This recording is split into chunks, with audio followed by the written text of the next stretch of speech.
Good afternoon, everybody. I'm Judith Berhanen, Dean of Admissions at Stony Brook University, and I'd like to welcome you to one of our summer workshops today, Supporting Your Child in the College Application Process. I'm very pleased to be joined by a parent and a guidance counselor for our presentation today, Bedel Saget and Doris Corporan, and they'll be introducing themselves during our presentation. But I wanted to just share with you that this workshop is really their brainchild. As parents and also as professionals, we often talk about what can we do to help other parents to demystify the process. What are the things that we wish we knew when we were going through this process with our own children, when we were trying to assist our family members with the college application process. We know that life right now is a bit crazy and that our students and families are bombarded with so much information. So we wanted to take some time to share some strategies, some tips, some experiences with you that will hopefully help you and kind of relieve some of the stress with this whole process. So we're here to support you, to reassure you, and to let you know that you're not alone. But before we begin, we'd like to get to know a little bit about who's with us today. So we have a quickie poll for you to participate in, and we're gonna launch a couple of questions. So we'd like to know, parents, hello, what academic year is your student in? Are they rising sophomores?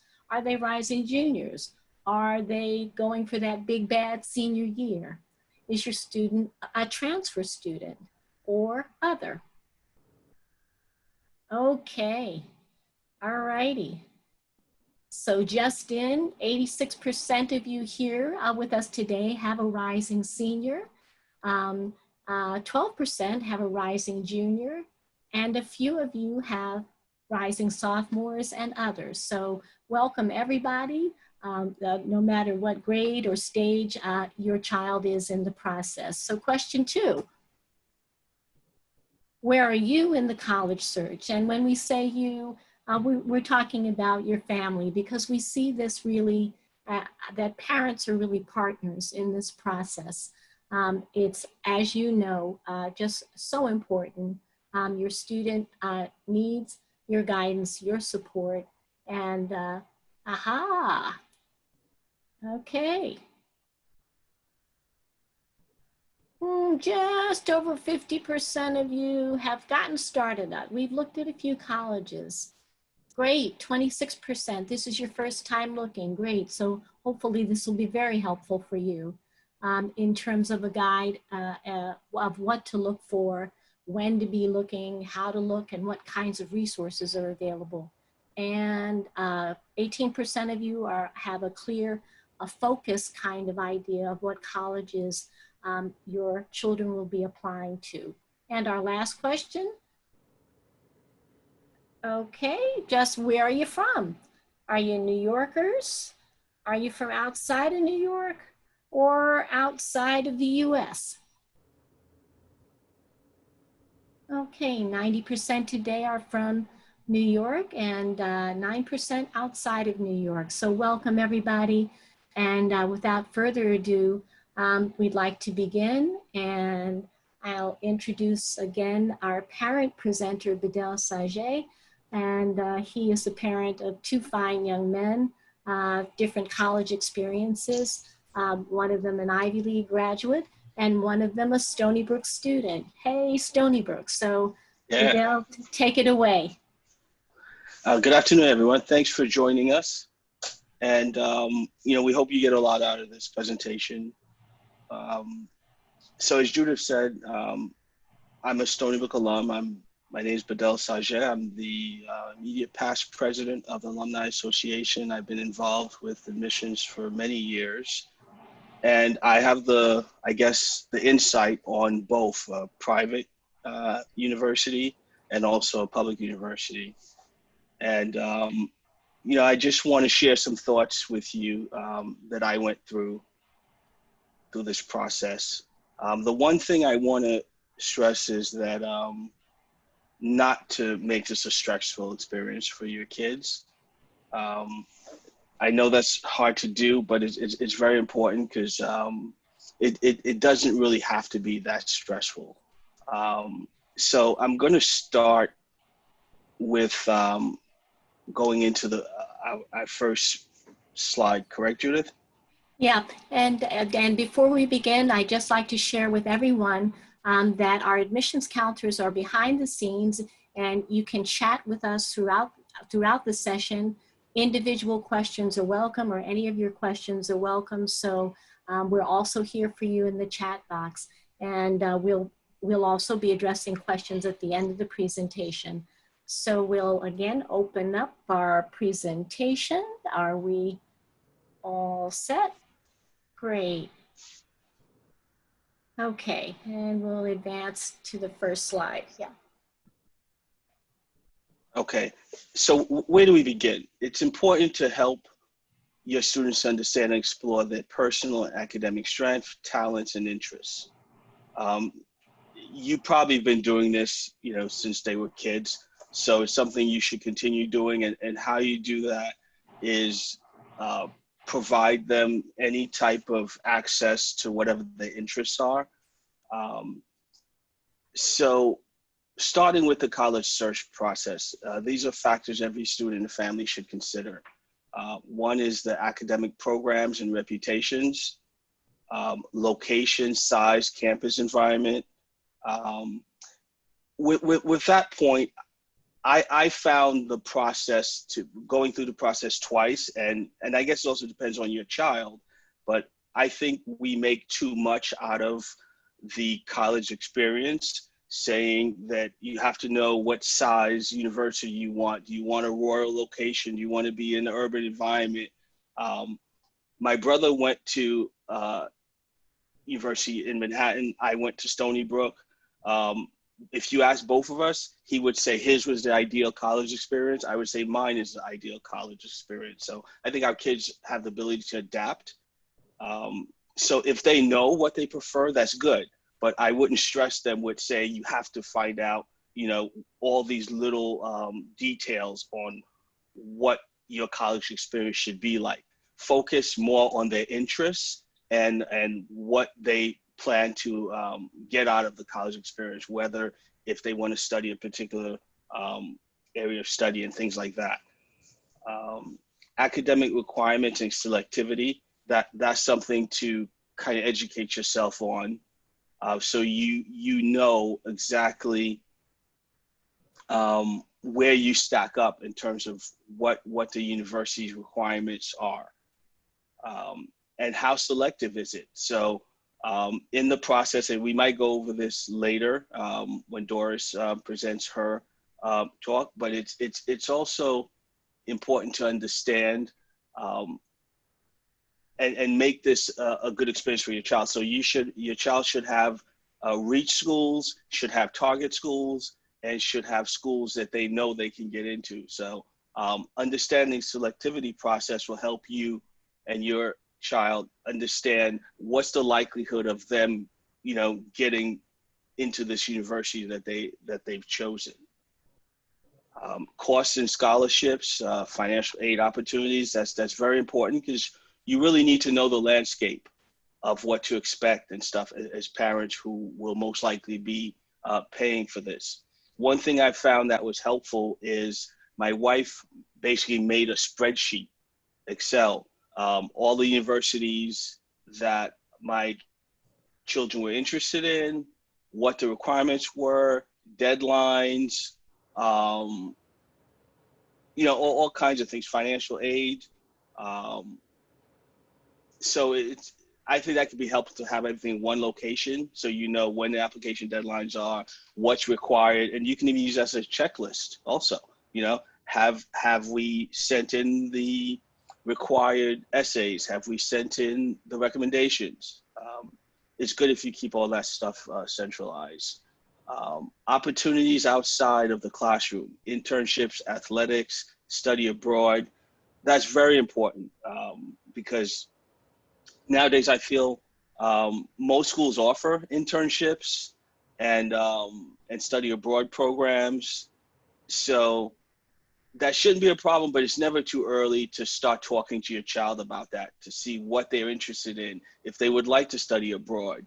And then if this is something they really want to do, then you might include that in how you look at the schools and how you evaluate them. You know, how robust are those programs and the offerings, and does it meet your child's needs and interests?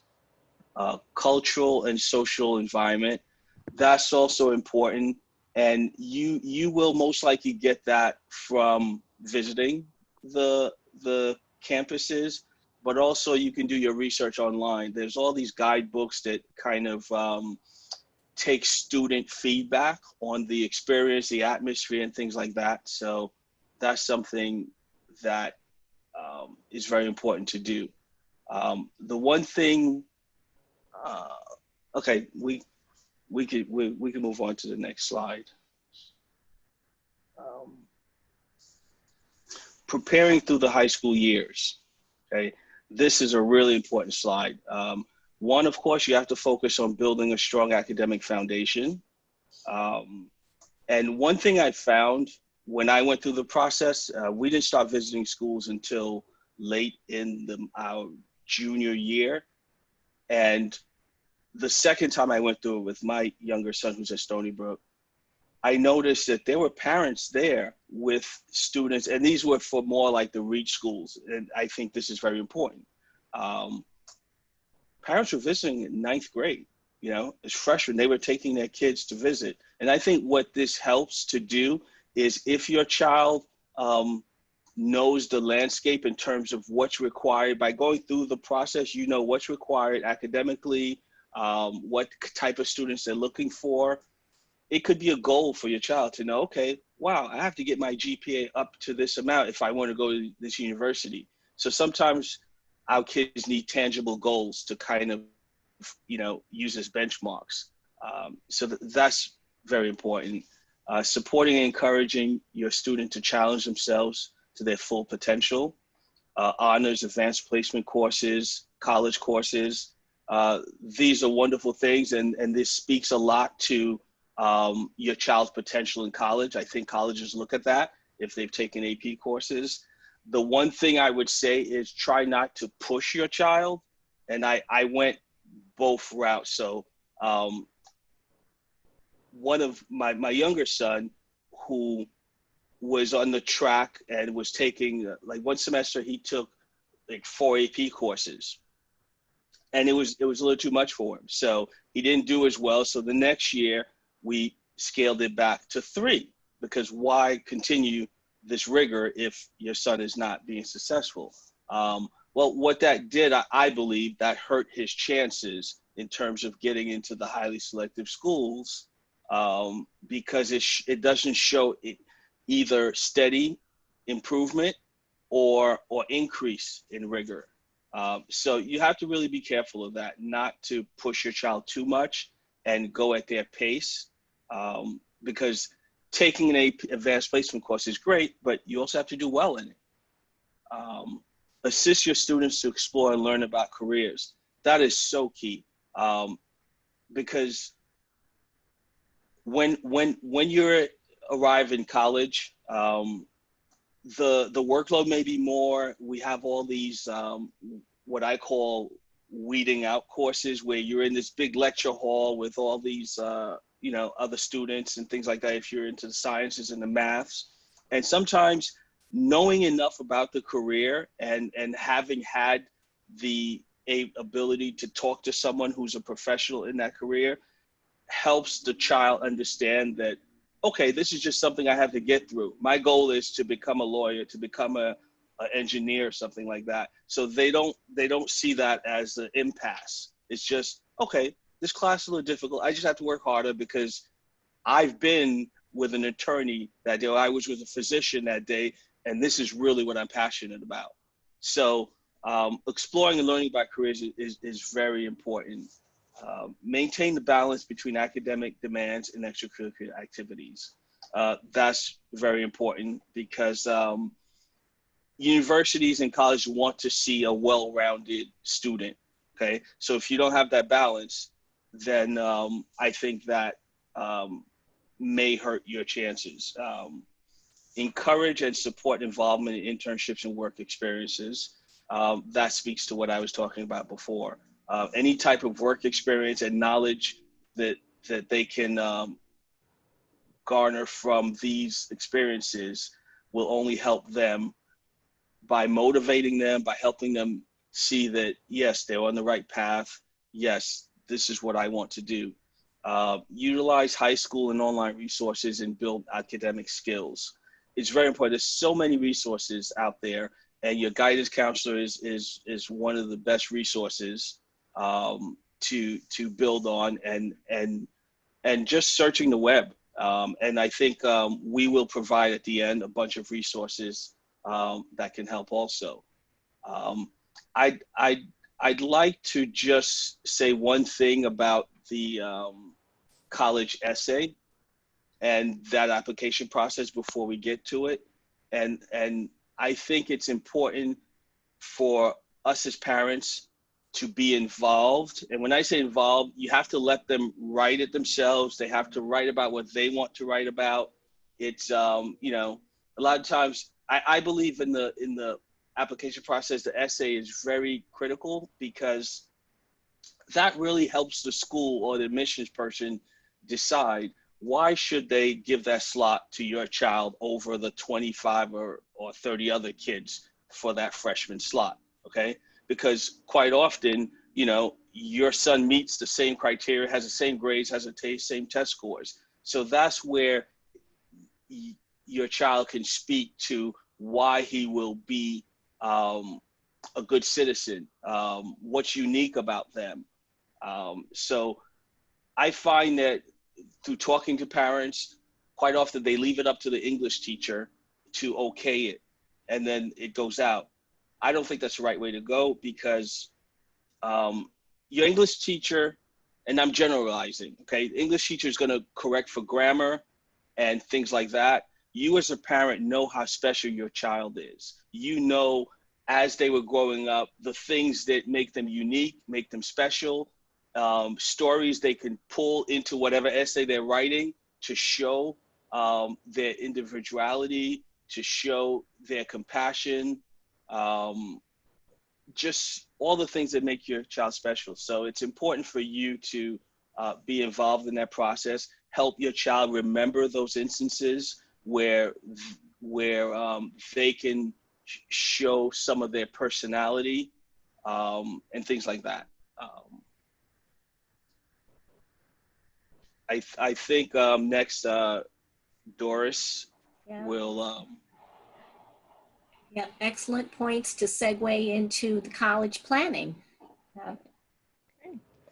Hi, everybody. I'm Doris Corporon, and I am the college counselor and the coordinator of the College Advisory Service at Benjamin and Cardozo High School, which is a large high school in Bayside, Queens.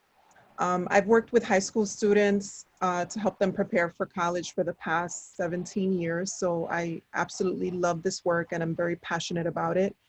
I'm also a mother of two and a very proud Stony Brook alumni. So in diving into the college planning process, 9th and 10th grade are kind of like your starting points with creating more of a concrete plan with your child in terms of what's to be expected really with graduating high school, but also kind of looking out for what colleges are going to be expecting from you. So it's important that you meet with the college, with your guidance counselor at school, just to go over and be knowledgeable about what the high school requirements are. And also understanding that the high school requirements, in other words, the classes that you need to graduate with a high school diploma, are different from what colleges are going to be looking for. They don't necessarily match up. And I think that that's something that students sometimes have trouble understanding. As an example, in New York State, typically 3 years of mathematics are required to obtain a high school diploma. But in order for you to attend a 4-year college, they are going to want to see that 4th year of math. That's going to be very important. And colleges are going to be searching for that. it also tells colleges that they have the appropriate preparation to succeed at their school. So sometimes you'll have students get really excited and say, hey, I'm done with my math credits. I'm ready to go. Please understand that that might hurt you in terms of college admissions, because colleges want to see that you're not taking a break from math, because math will be picked up on heavily that first year of college. So it's important to know, to differentiate that, as well as with the sciences. Sciences, typically there's 3 years required for a high school diploma, but especially depending on the area of study that your child is interested in, if they want to get into a medical career or engineering career, colleges are going to be a little bit, many are now specific with what they want to see. So if it's an engineering major, some colleges will say, we'd really like to see some calculus on the on their, at some point during the high school career, or we want to have seen them take a physics course. So make sure that you're looking out based upon your child's interests, what it is that colleges are going to be looking for, so that they do, they are a competitive candidate for the colleges that you're looking at. Also start thinking about career interests. That's not to say that, you know, you should know, your child should know exactly what they want to do for the rest of their lives at the age of 14 and 15. I mean, that's really hard for some students. Some students don't know. And I think developmentally, that's completely okay to not know. But it's nice to kind of start looking, kind of like shopping around. And there's a lot of opportunities to do that.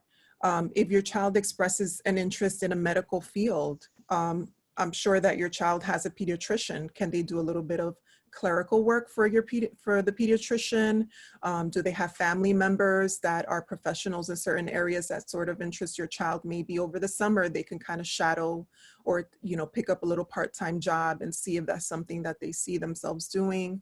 So there's a lot of opportunities around you. You know, sometimes parents and students get a little bit overwhelmed about really exploring careers, or they feel like it's a lot. But sometimes those little, you know, just starting with the people that you know, the people around you, might be able to provide a nice experience for your child. Getting involved in extracurricular activities is also wonderful. It helps your child to be very well-rounded and to understand that life is not just all about academics. And that's really what colleges are saying, is that they don't want students that are just going to sit in their dorm room studying at all hours of the day and night. You know, campus culture is all about being able to balance, as is life. It's kind of like a microcosm of life. You don't only want to just work, work, work. You want to know how to enjoy your life, have fun, develop your interests.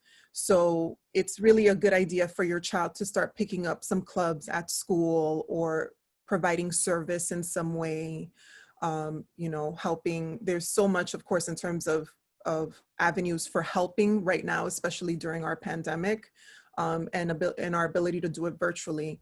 So, you know, encourage your child to really get out there and become well-rounded, and they might find something that they're very interested in, and they might really want to decide that they want to pursue something in the future. The College Board is a great resource. The College Board is the maker of the SAT exam, one of the college entrance exams, and they do have a lot of really great resources. So it's nice to kind of, in those early high school years, just kind of set up an account, because they do send you a lot of great information. They do, of course, send their test preparation tools, but they do have nice timelines and different opportunities as well. They also have scholarship opportunities for students that do certain activities that help you plan for college along the way, such as researching colleges, building lists. Students will get entered into some scholarship pools. So I would definitely encourage you to sign up for that College Board account early. And there's also test preparation, because it's never too early to start planning for the SAT or the ACT. And there's a free test prep for that. So they can sign up, maybe receive a free question of the day to help them get started. Next slide, please. Okay, so the majority of our audience are actually rising seniors. So I think we have a few rising 11th graders. Over summer, Bedell was saying that, which is such a great point and a great idea, is to just really start visiting those colleges. It's never too early to get started, and it's nice to have that exposure and something kind of visual to kind of, you know, get your child motivated. Start thinking about the price tags of these colleges, of course. Also understanding financial aid and whether or not you think your family will qualify based upon your family income. So knowing the difference between grants, scholarships, loans, what kind of interest rates can you get as a parent as well? Those are things that you want to consider. What are the terms for repayment? Work study is when the college offers some financial aid, but it's dispersed when the student is working at the college. So it's kind of like in a paycheck, you will get it all at once. So understanding those different types of financial aid options is really helpful, especially in the beginning. Again, continue preparing for college entrance exams. In the fall of 11th grade, attend college fairs, information sessions. Many high schools offer college fairs, but there's also you know, regional college fairs that you can partake in. I know there's going to be a lot of virtual college fairs that are going on if you do some searches online. I know of a few that are doing some virtual ones, so that you can just sit right at home and listen to different colleges and learn about them. During 11th grade, it's important also that you're meeting with your guidance counselor. 11th grade is an important year because it's going to be a full snapshot, or the last full snapshot of what colleges are going to be seeing in terms of the hardest courses. Of course, those will come during senior year, but they'll be already applying to colleges at that point. So that 11th grade is really like a really good snapshot for colleges. So meeting with the guidance counselor will help to ensure that your child has the best selection of high school courses possible. Bedell was mentioning understanding how to know if a school is a reach school or a match school for your child. Some families and students don't know, but colleges do post academic requirements, sort of like the middle 50% of students that they do accept. They'll list what that range of GPA is, as well as testing for the SAT and the ACT. So that's really important to get to know as early as possible. You know, if you're interested in college A, what is college A looking for? Well, college A is looking for, you know, the middle 50% has between a 92 and 100%.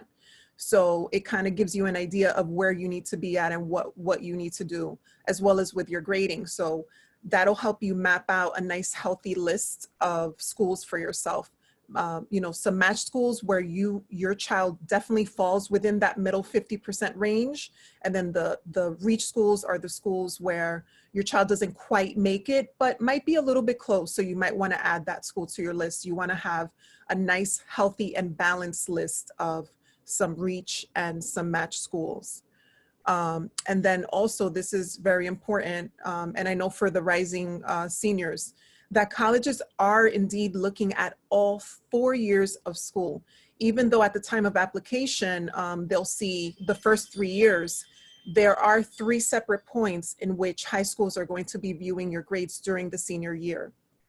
At the time of application is at one point, then there's going to be a mid-year report that your college counselor sends to the college. And then finally, at the end in June, when your child is about to graduate high school, they will check to see that you know, the student graduated. They'll also see if your child started taking, let's say, for example, a rigorous course load, perhaps they're taking 3 or 4 AP courses. And then by the time the mid-year report comes, they may have seen that the child dropped some classes. That could pose a red flag for the college. And as a college counselor myself, I've seen some very competitive schools turn a yes for a student, yes, you're admitted into our college, into a, you know what, we're going to rescind our decision and we're going to make it a maybe. We'd like to see your grades in June and see if you, you know, how you did. So, you know, just keep in mind that, you know, students shouldn't get senioritis. You have to stay strong consistently throughout. Also begin creating a resume with your, you know, your accomplishments, if you've joined any honor societies, extracurricular activities, work experiences. Make sure that you're recording all of these things, because when you fill out that application senior year, it's going to be very easy for you to transfer the information over. Next slide, please.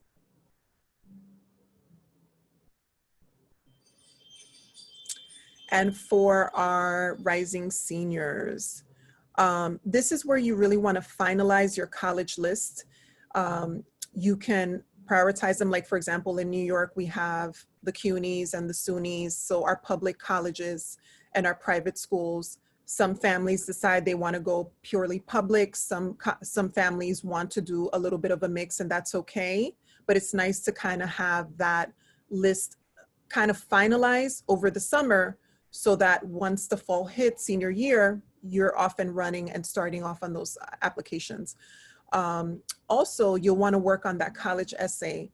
And as Bedell was saying, that is such an important aspect of your application. Colleges really they will really get to know you based on your essay. So it would be nice to have almost a finished product or something that your English teachers can look at early in the fall, because that is the hardest part, and that's the part that takes students the longest. It's easy to kind of plug in your information on a college application and your activities and all that, but that college essay really takes time. So it's nice to get that done over the summer. So in the fall, in September, ideally you would have requested your letters of recommendation junior year, but if you haven't, you'll do it right at the beginning of senior year, asking some of your strongest teachers for letters, finalizing your essay, registering for any final SAT or ACTs, attending any information sessions you can in terms of college fairs, either at your high school or any regional college fairs, getting started on those applications. And then October is an important month, because on October 1st, the financial aid application opens up. So you can start applying. October 1st is not the deadline. Rather, it's the first date that the application opens up and is available to families. So it's always recommended that you fill it out as soon as possible to take advantage of the most aid. You'll fill out, if you're from New York, of course, the federal aid, but also the New York State financial aid application. So it's really a two-part financial aid process. And if you're not from New York, it'll be whatever your state aid's application process is. And finish off those applications. There are some students who apply early decision, early action. So your applications would be due sometime October, November is a traditional time. And next slide. Okay. So in the winter, colleges are going to be communicating with you. It's going to be very important that you check those emails, because that's really how colleges are communicating with students. Back in the day, I got my acceptance letters in the mail, you know, the big packages versus the smaller envelopes. Now everything is email. So you want to make sure that none of your emails are going to spam. You're checking your search engine in your email just with your college names, just to make sure that they're on your safe list in the emails. If there's opportunity for smaller scholarships within those universities, you can start applying, or for any special programs. And then in the spring, once you start getting those acceptances in, and hopefully you have lots of good news, you can start visiting those colleges again, or if you haven't done so already, to really see if your child feels comfortable at that school. You're reviewing acceptance letters, comparing those financial aid awards, and understanding very clearly what the costs are, and that means all of the costs and what they are offering you. Make sure if there are any scholarship offerings, you ask if they are only for the first year or if they are for all 4 years. That's very important. Sometimes students will or families will take an offer and there's a very nice chunky scholarship, but it's only the first year. And then when it's not there for the following 3 years, it really takes a financial toll on the family. And then usually and typically May 1st is that decision deadline. That's when you have to commit to a college by paying a non-refundable deposit, letting them know that that's where you will be attending. I've got two things I'd like to share with you guys regarding some of the things that Doris touched on. One, the resume. I think it's important to put certain things in categories, like academics should be a category, athletics should be a category, community service should be a category. So make it easy for the admission person to kind of get that snapshot of your child. And I want to stress the importance of community service, okay? Especially for elite schools, I think it's important your child should have some kind of community service, but especially for elite schools, if that's their target, because these schools are very self-conscious about the immense privileges that they have, and they assign great value to giving back. So they expect your child to participate in some kind of community service. So it's important to do that. I want to go back to the essay because Doris touched on it, and it's the most stressful part for students, at least for my kids, were what do I write about? You know, oh, they want to write something that's so out of the ordinary. When the best advice I got was someone told me, you know what, these schools understand your child's 17 years old, you know, so like they're not expecting like some kind of essay that's going to change the world. No, your child should choose a topic that they want, but something that reveals how special and unique they are. You know, are they engaging? Are they humane? Are they a giving person? Are they intellectually and culturally curious? Are they open-minded? You know, and it's easy to write about that or include that with regular things. It can be, you know, things that reveal who they are, or their relationship with family, any kind of family rituals, their relationship with their siblings, you know, how culturally and socially engaged they are, you know, like if you know, this COVID-19 pandemic that we're in, you know, how have they dealt with that? You know, how's that affected them? What are their thoughts on that? Do they have any ideas on, you know, how it disproportionately affects various segments of the population? Like anything, they can write about anything that just shows that, you know, they're intellectually and culturally curious. So those are two things I kind of wanted to touch on. Great, thank you. Before we go to our wrap-up slides, and my job is to really share some of the many resources with you. We had some great questions come, and I wanted to address one to Doris, which is, can you apply to your schools before completing the FAFSA or the CSS profile, which is another financial aid form that is used by private colleges? Yes, absolutely. Typically, you are applying to your colleges and ideally completing those before the financial aid process. Some students do it around the same time. You know, it's really important, as Bedell was saying, the spreadsheet that he and his family did, that's fantastic because it really helps to keep you organized. So it's great to have those deadlines on there. And there's such an array of college deadlines. There's October 1st, October 15th, December 1st, January 1st, January 15th. So, you know, just kind of keeping yourself organized, making sure that you complete, you know, certain things. October 1st is the opening of the financial aid process, but it's certainly not the deadline. So it might be best to complete your college application first, get that out of the way, and then kind of focus on the financial application process. Great, great. And for, again, going into senior year, Bedell, just as a parent, how do you manage empowering your child to do this process independently, be responsible, know that they own the deadlines, but still keep a close eye on what's happening? That's a great question. It's not easy because every child is different, but you know your child, so you know how to motivate them, how to nudge them. I think a spreadsheet is important because once you have that, your child has a copy, you have a copy, so they have it in front of them, you know, what's required and what the deadlines are, and then you can use that to check up on them. You know, hey, the deadline's coming up. How are you doing with that application? How are you doing with the letters of recommendation? Have they been sent out? Can you check with the guidance counselor? You know, I think that's a good way. And another thing about empowering your child, which you know we haven't touched on, is um, barring the financial constraints that your family you know has. It's important that this decision be theirs. Um, so we kind of let our kids like drive the bus in terms of like once you have all the acceptances, now you know taking finances aside because that is a real issue.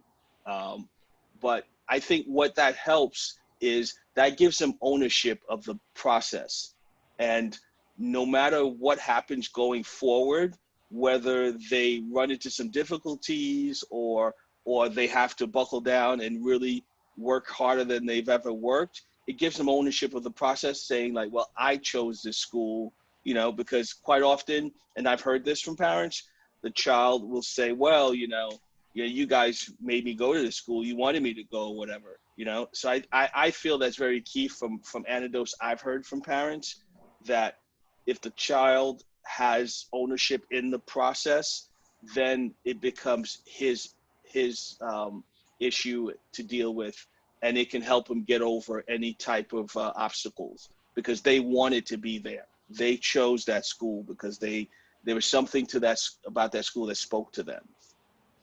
Great, great. And a question about deadlines. Doris, you had mentioned that October, November are critical months for seniors to get those college applications done if they're applying early action or early decision.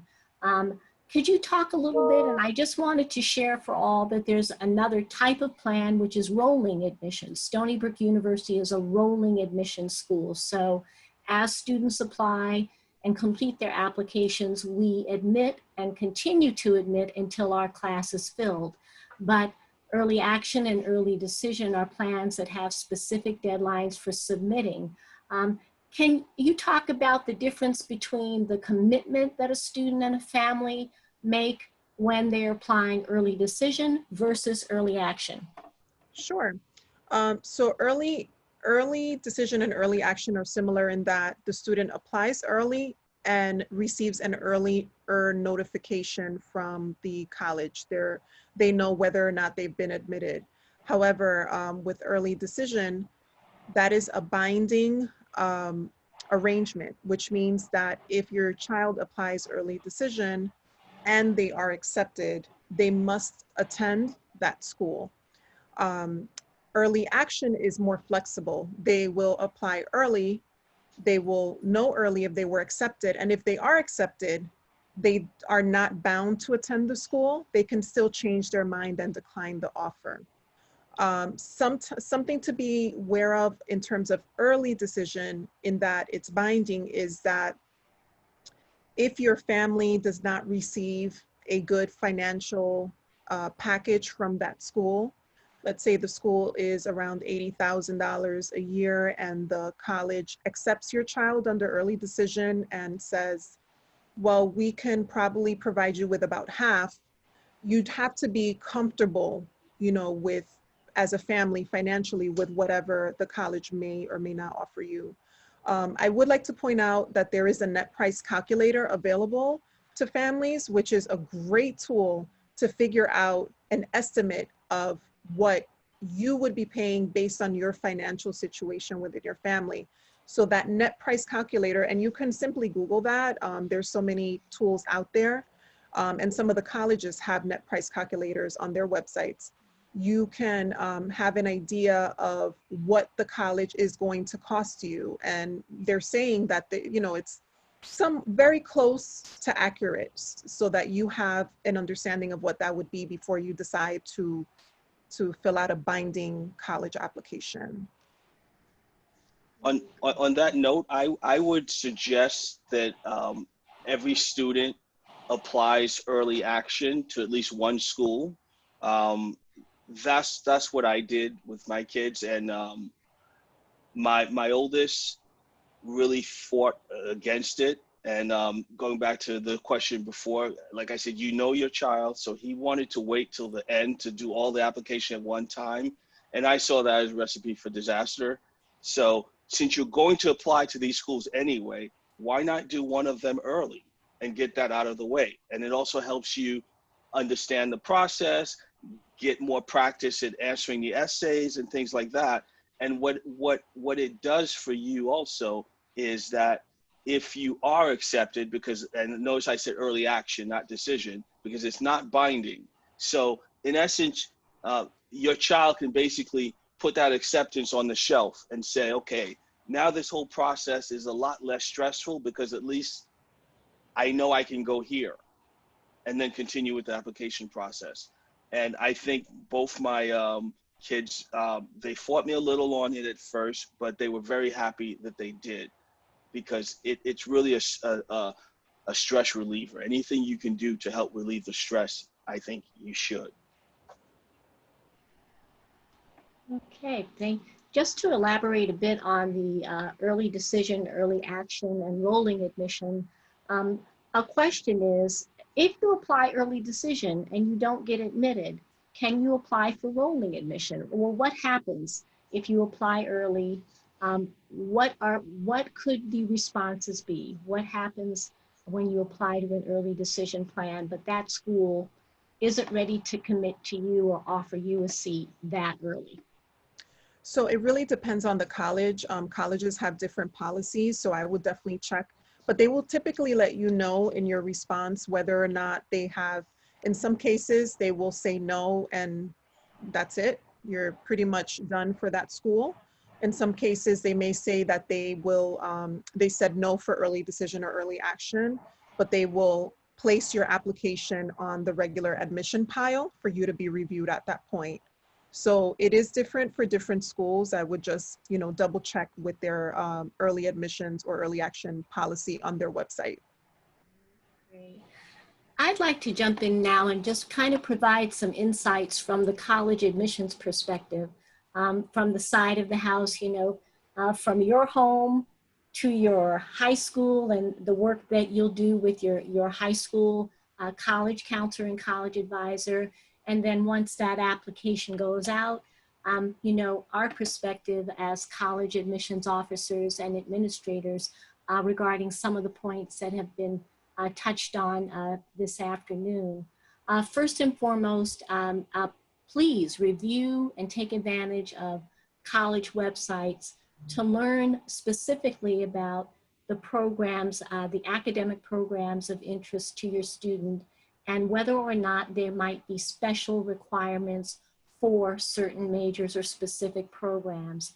An example that I can share at Stony Brook University is that our profile for general admissions, or our criteria for general admissions to most majors, is a bit different than the profile of what we're looking for candidates within our College of Engineering and Applied Sciences.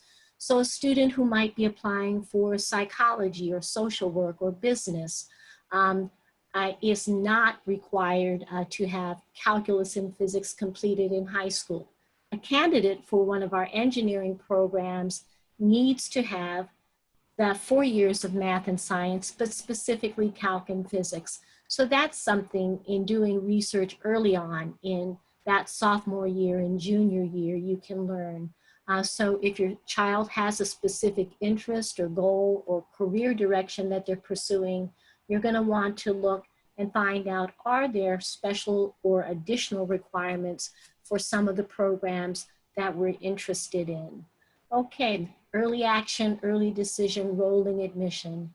Even if a school or a college is a rolling admission school, and Stony Brook is a rolling admission school, you want to get those applications done early. Last year, or let's say this year, we have over 37,000 applications for a class of just over 3,000 students. As I mentioned, in a rolling admission school, we review and continue to admit until our spaces are filled. Qualified applicants who apply late can be shut out, again, because spaces are filled. So it's important, keep the word early in your mind, even if that school's deadline, our recommended deadline is January 15, but we still strongly recommend that you get those applications done before Thanksgiving. So important to note. Something that I also wanted to share is that on top of the stress and the anxiety in our current climate about the health and safety of our families, we know that you're worried about how the pandemic affects some of the opportunities for your children, whether that be to do internships, to have that summer job, to do that volunteer work in some external setting. And we had a great workshop a couple of weeks ago for students talking about tips for a productive summer. And Doris and Bedell both touched on some things that students can be doing now, your rising seniors and also your juniors. Okay, they may not be able to do that internship at your local hospital, or they may not be able to do that church trip abroad, but this is an excellent time to advance their reading on a subject of interest to them, to take a language course online, to look at opportunities for service, as Bedell mentioned, whether they be virtual or otherwise, and to visit campuses. Stony Brook has been conducting, and we will continue to conduct, weekly virtual information sessions for students and families. So any rising senior, rising junior, sophomore can attend a session conducted by one of our counselors and learn more about our requirements, our programs, our campus life. So virtual visits are available to you now from many colleges and universities across the country. Virtual interviews with counselors, an opportunity to talk one-on-one with counselors. You can be doing that now, learning more about colleges of interest to your child. While you may or may not be able to physically visit a campus, the majority of colleges and universities across the country offer an opportunity for you to do a virtual tour. So to at least get a sense of the landscape of the university. But I highly, highly encourage students to start participating in information sessions over the summer for those colleges and universities that they're adding to their list. Working on that essay key eliminates a whole lot of stress senior year, getting the foundation or the bones of that essay together. This is a good time. Preparing for SAT, ACT, something we did not talk about is that some colleges and universities are test optional, and many more are becoming test optional as a result of the COVID crisis. We recognize that students this year had limited opportunities, our juniors in the spring of their junior year, to take SATs or ACTs, and some will, depending on their state, their region, et cetera, have limited opportunities this fall. So we don't want any student to be disadvantaged in the application process. Therefore, the opportunity to apply to schools without submitting SATs or ACTs is available to you for most colleges and universities across the country. This is where your guidance counselor or college advisor can be really key in helping to advise you as a family. If your child has already taken an SAT or ACT, or has the opportunity to take tests in the fall, should you avail yourself of the test optional opportunity. So many things to consider, but summer and now, and we're not hindered in any way in this space and time from learning more about college costs, learning more about financial aid, and also your ability to pay as determined by a net price calculator. The FAFSA website, the Free Application for Federal Student Aid, actually allows families to fill out a FAFSA and get a needs analysis whether your student is a senior or not. So many other tips that we can share just quickly.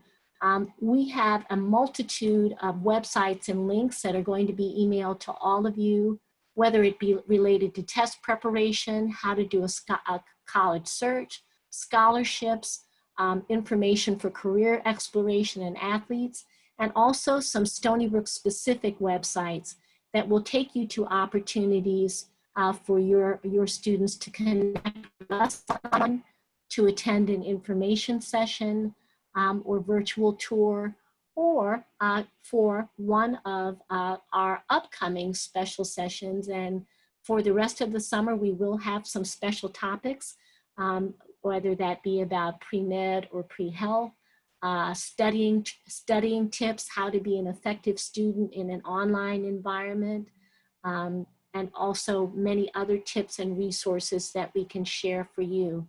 So just again, wanted to share with all of you that those resources and links will be emailed to you, and thank our presenters very, very much for sharing a wealth of information from their perspective as committed parents and professionals in the field of college counseling.